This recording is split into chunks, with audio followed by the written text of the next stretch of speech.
Stop telling what's happening in your life. Carl Jung.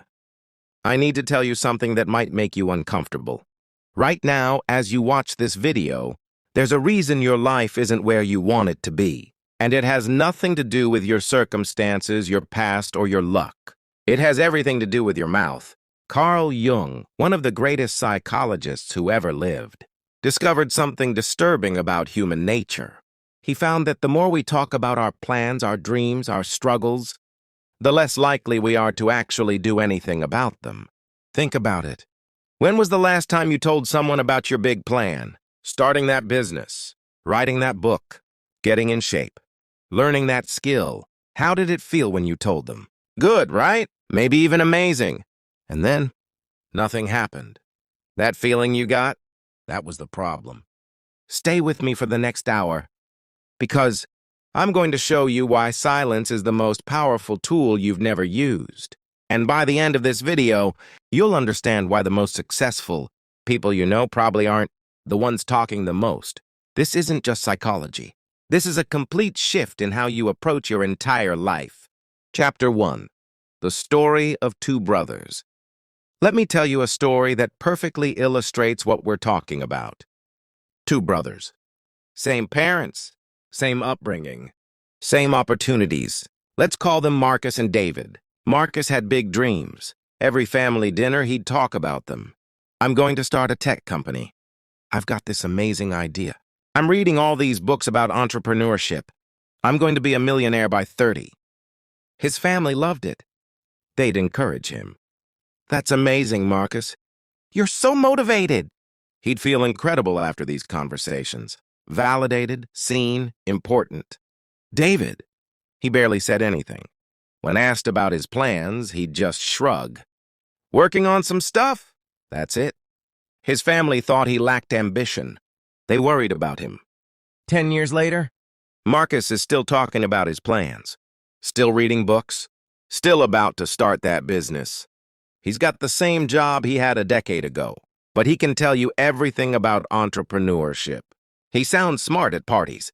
David, he built 3 companies, sold 2, retired at 35. What was the difference? Marcus was living in the story of his life. David was living his actual life. And this difference, this exact pattern, is what Carl Jung spent decades studying. He called it many things, but the core insight was this. When you talk about doing something, your brain receives the same reward as if you've already done it. You get the dopamine hit, the validation, the feeling of accomplishment, without any of the actual work. You're essentially lying to your brain, and your brain believes you. Chapter 2. The Psychology of Premature Disclosure. Now let's dive deep into the psychology here, because this is where it gets fascinating. Jung didn't have access to modern neuroscience, but his insights were remarkably accurate. Today we can actually see what happens in the brain when you talk about your goals. Here's what happens. When you share your intentions, your brain releases dopamine. This is the reward chemical, the same chemical that gets released when you actually accomplish something. Your brain literally cannot tell the difference between talking about going to the gym. Actually going to the gym. Sounds crazy, right? But multiple studies have confirmed this. There's a famous study from 2009 by psychologist Peter Gollwitzer at NYU. He had participants write down their personal goals. Half of them shared these goals with the room. The other half kept them private. Then everyone was given 45 minutes to work toward their goals. The results were shocking. Those who shared their goals worked on average for only 33 minutes and reported feeling they'd made significant progress. Those who kept quiet, they worked the full 45 minutes and felt they had much further to go. Let that sink in. The people who talked about their goals worked less but felt more satisfied. They had tricked themselves into feeling accomplished without accomplishing anything. Jung understood this at a deeper level. He called it the problem of psychic energy. He believed that when you externalize something before it's ready, you release the energy needed to actually manifest it in reality. Think of it like this. Imagine your goal is a seed. It needs to stay in the dark soil of your mind, where it can gather energy, develop roots, and grow strong. When you pull it out too early to show everyone, look at my seed, you expose it before it's ready. You damage the roots. You waste its potential. Your words are spending energy that should be going into action. But here's where it gets even more interesting. Jung also talked about something he called the collective unconscious and social validation. When you share your plans, you're not just getting a dopamine hit. You're also performing for others. You're creating an identity. I'm the person who's writing a book. I'm the entrepreneur. I'm getting my life together. And once you have that identity in other people's eyes, the pressure to actually do the work becomes uncomfortable. So what do? You either avoid it entirely, or you keep talking about it to maintain the identity without doing the work. This is why social media has made this problem 1,000 times worse. Now, you're not just telling your plans to your family over dinner. You're telling thousands of people. Every post about your journey. Every story about your progress. Every day one of my transformation. You're hemorrhaging psychic energy with every post. And the saddest part?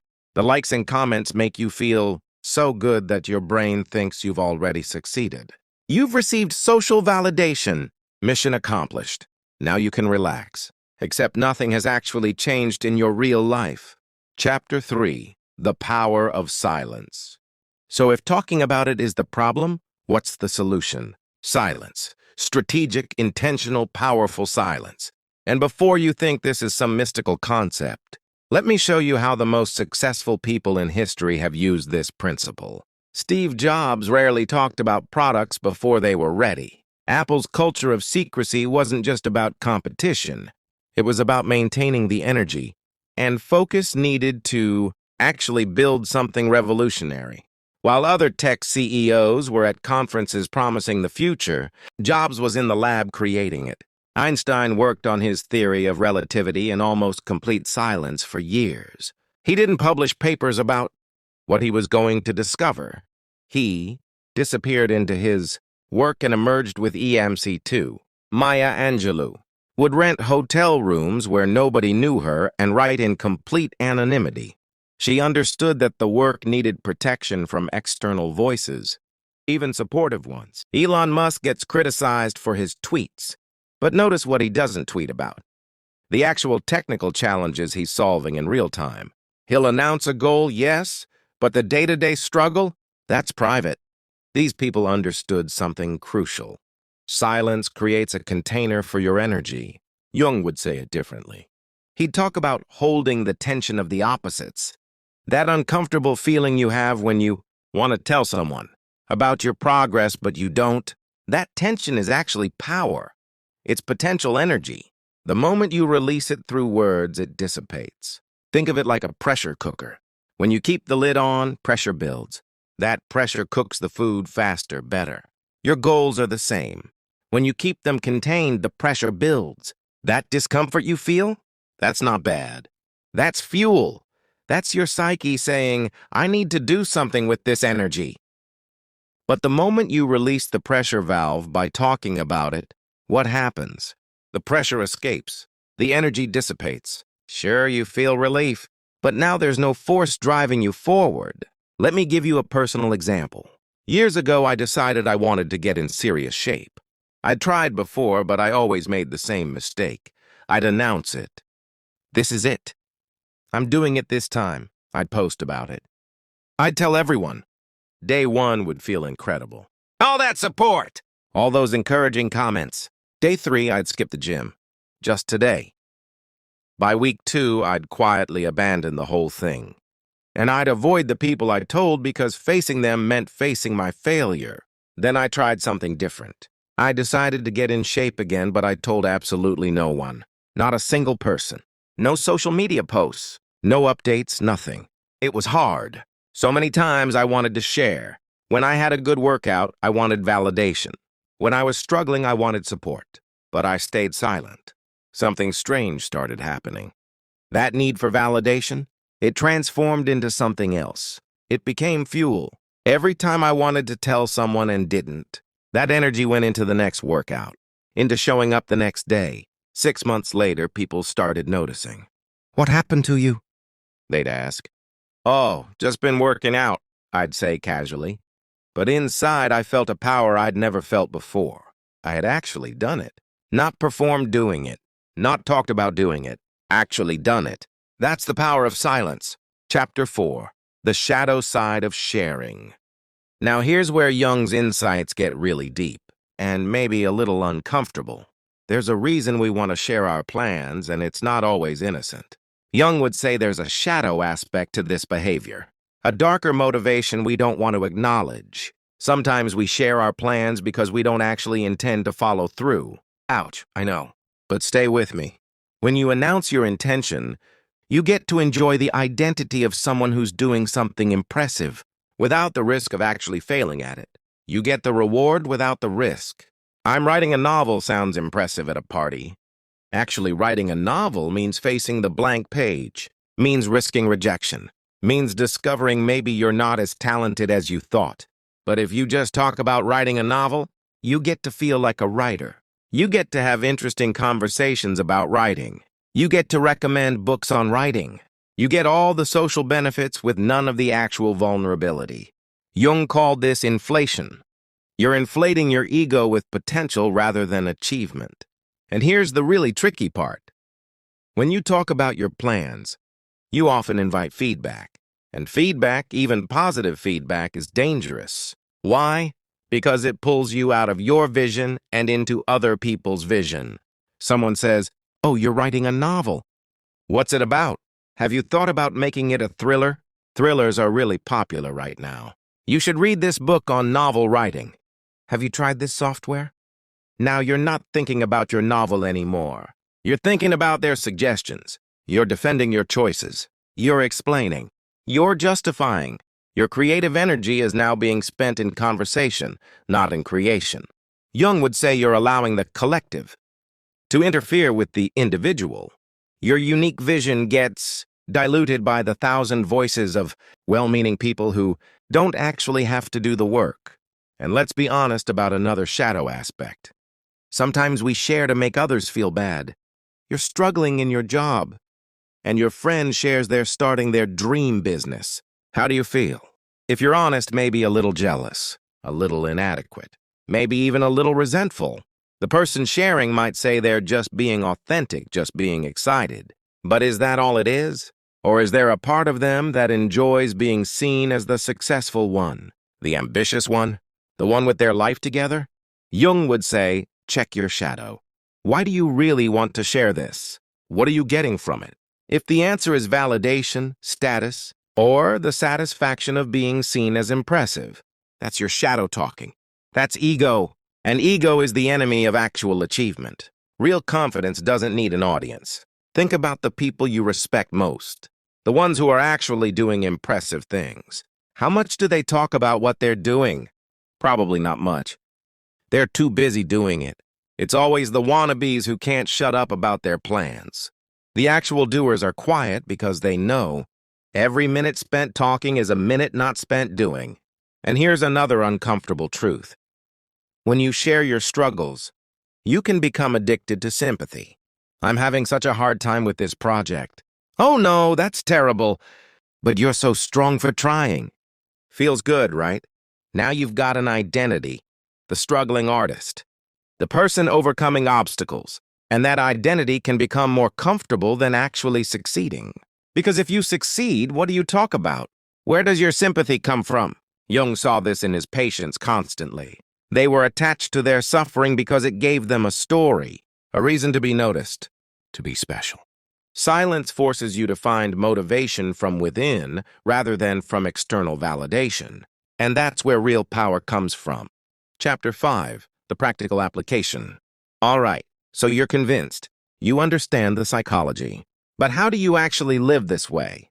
Let me give you a practical framework. I call it the silence protocol. Level 1, the 90-day silence. When you start something new, tell absolutely nobody for 90 days. Not your parents, not your best friend, not social media, nobody. Why 90 days? Because that's typically how long it takes for something to move from exciting idea to actual habit. It's long enough that you'll face resistance, long enough that you'll want to quit, long enough that you'll be tempted to seek validation. If you can maintain silence for 90 days while still showing up, you've proven to yourself that your motivation is internal. You're not doing it for applause. You're doing it for you. Level 2, result-based sharing. After the 90 days, you still don't share your process. You only share results, and even then, only when asked. Someone notices you've lost weight? Thanks, I've been working out. Not, thanks. Yeah, I wake up at 5 a.m. and do this specific routine, and I'm eating these macros and share the outcome. Keep the process sacred. Why? Because the process is where the magic lives. That's your journey. When you externalize it, you cheapen it. You turn it into content, into performance. Level 3, the need-to-know basis. Some things do need to be shared. If you're starting a business, eventually people need to know. If you're making a major life change, your family deserves to know. The question is, who needs to know and when? Jung would encourage you to ask, is this person directly impacted by my decision? Can they provide practical help? Are they trustworthy with my vulnerable goals? If the answer is no, they don't need to know. Your coworker doesn't need to know you're looking for a new job until you've handed in your notice. Your extended family doesn't need to know you're writing a book until it's published. Your social media followers definitely don't need to know you're on a journey. Level 4, the accountability paradox. Now, some of you are thinking, but what about accountability? Don't I need to tell someone to stay accountable? Here's the truth. External accountability is a crutch. Real accountability comes from your relationship with yourself, from looking in the mirror and knowing whether you showed up or not. Nobody else needs to be involved. That said, if you genuinely need external structure, tell one person. One trusted person who won't judge you, won't give unsolicited advice, and will simply check in. Not 10 people, not social media, one. And even then, don't tell them your dreams. Tell them your daily actions, not, I'm going to lose 50 pounds. But, can you text me every morning to see if I worked out? Small, specific, action-focused. Practical scenarios. Let me walk you through some real situations. Scenario 1. You're at a family dinner and someone asks what you're up to. Bad response. Actually, I'm working on this amazing project. I'm building an app that's going to revolutionize how people... Good response. Just staying busy with work and some personal projects. How about you? Deflect and redirect. Your dreams aren't dinner conversation. Scenario 2. Your friend shares their big goal and asks about yours. Bad response. That's great. Yeah, I'm actually working on getting promoted. I've been taking these courses and... Good response. That's awesome that you're excited about that. I'm working on some stuff too, but I'm keeping it low-key for now. You're not being secretive or weird. You're being intentional. Scenario 3. You achieve something significant. Bad response. Social media post. Can't believe I finally did it. It's been such a journey, and I couldn't have done it without... Good response, no post. Or, if you must, grateful for this opportunity. Let the achievement speak for itself. Your character is built in private, not in public. The daily practice. Every morning, journal about your goals and progress, but for your eyes only. This satisfies the need to articulate what you're doing without externalizing it.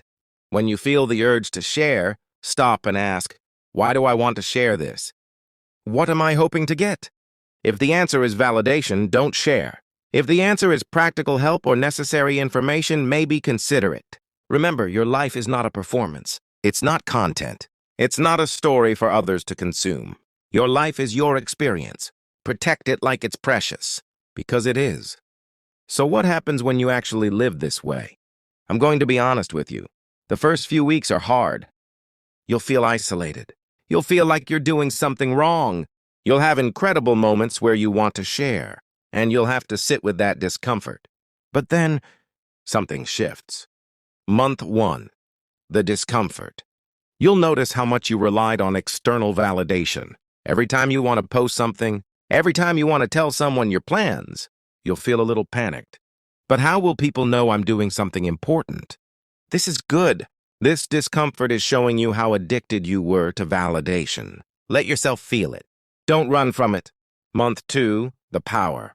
Around week 6 or 7, something interesting happens. You start to feel powerful. There's a quiet confidence that builds when you know you're doing something nobody else knows about. You're at dinner parties and people are talking about their plans, their struggles, their dreams, and you're just quiet, smiling, listening, because you know you're actually doing the work. There's a secret satisfaction in that, not arrogance, not superiority, just quiet confidence. Month 3, the results. By month 3, things start to manifest. Your project has real progress. Your habits are solid. Your transformation is visible, and people notice. But here's what's different.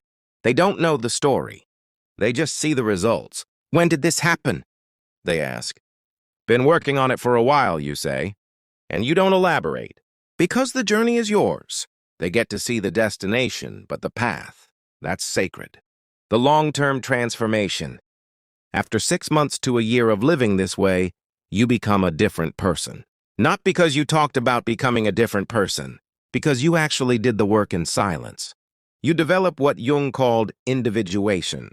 You become fully yourself.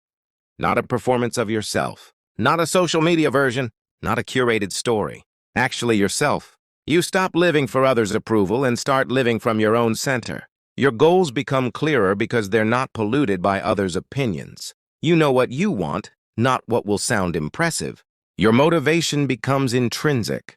You don't need likes, comments, or encouragement. The work itself becomes the reward. Your resilience increases. When you fail, and you will, you don't have to face public shame. You can fail privately, learn, adjust, and try again. No explanations needed. Let me tell you about Sarah. Sarah was a client who came to me feeling stuck. She'd been working on herself for 5 years but had nothing to show for it. Every January, she'd post her resolutions. Every Monday, she'd post about her fresh start. Every month, she'd post about her journey. And every time, she'd fall off within weeks. I challenged her, 1 year. Tell nobody what you're doing. No posts, no updates. Just show up and do the work. She thought I was crazy. But how will I stay motivated? That's exactly the point, I told her. You're going to discover if you actually want this, or if you just want to be seen as someone who wants this. She agreed. It was the hardest year of her life. Multiple times she wanted to quit, but she didn't, because she'd made a commitment to herself, not to her followers. 1 year later, she had lost 40 pounds, completed a certification in her dream field, left her soul-crushing job, started a side business that was actually making money, and she hadn't posted about any of it. When she finally shared just a simple before and after photo with no explanation, people were shocked. How did you do this? I stopped talking about it and started doing it, she said. That's the transformation. That's the power. Jung would say Sarah had integrated her shadow. She'd faced the uncomfortable truth that she'd been performing transformation rather than living it. And once she faced that truth and changed her behavior, everything changed. So here we are. You've made it to the end of this video, and now you have a choice. You can close this video, feel inspired for about 10 minutes, and then go on living exactly as you have been. You can share this video on your story with some caption about how this really resonated and feel like you've done something. Or you can actually apply this starting right now. Here's your challenge. Think of one thing you've been wanting to do, something you've maybe talked about, something you've posted about, something you've told people you're going to do. Now, I want you to do something radical. Stop talking about it entirely. Not for a week, not for a month. For 90 days minimum, and every single day, instead of talking about it, do something toward it. Even if it's small, 5 minutes, one small action, but consistent, in silence. No posts, no updates, no telling your friends, not even your partner unless absolutely necessary. Just you and your goal. 90 days from now, one of 2 things will happen. Either you'll have made real, tangible progress. You'll have proven to yourself that you can do hard things without applause. You'll have built something real, or you'll realize you didn't actually want it. You wanted the idea of it. You wanted the identity, and that's okay too. Because now you know, and you can stop wasting energy on false dreams and focus on what you actually want. Either way, you win, because you'll know the truth about yourself. Jung said, until you make the unconscious conscious, it will direct your life and you will call it fate. Your need for validation? That's unconscious. Your addiction to sharing? That's unconscious. Bring it into consciousness. See it for what it is, and then choose something different. Choose silence. Choose real work. Choose actual transformation over performed transformation. I'm not going to ask you to comment below about what your goal is. That would defeat the entire purpose of this video. But I will ask this. If this resonated with you, if you're going to actually try this, do me one favor. Come back to this video in 90 days. Don't comment what you did. Just leave a single emoji. Just so I know you actually did it. That's it. One emoji. After the work is done, after the silence has done its magic. Remember, the universe doesn't reward announcements. It rewards action. Your life is not happening in your stories, your posts, your conversations. Your life is happening in the quiet moments when nobody's watching, when you show up anyway. When you do the work anyway, that's where transformation lives. That's where real power comes from. Stop telling what's happening in your life. Start living what's happening in your life. I'll see you in 90 days. Now go, work in silence, and let your results make noise. Thank you for watching.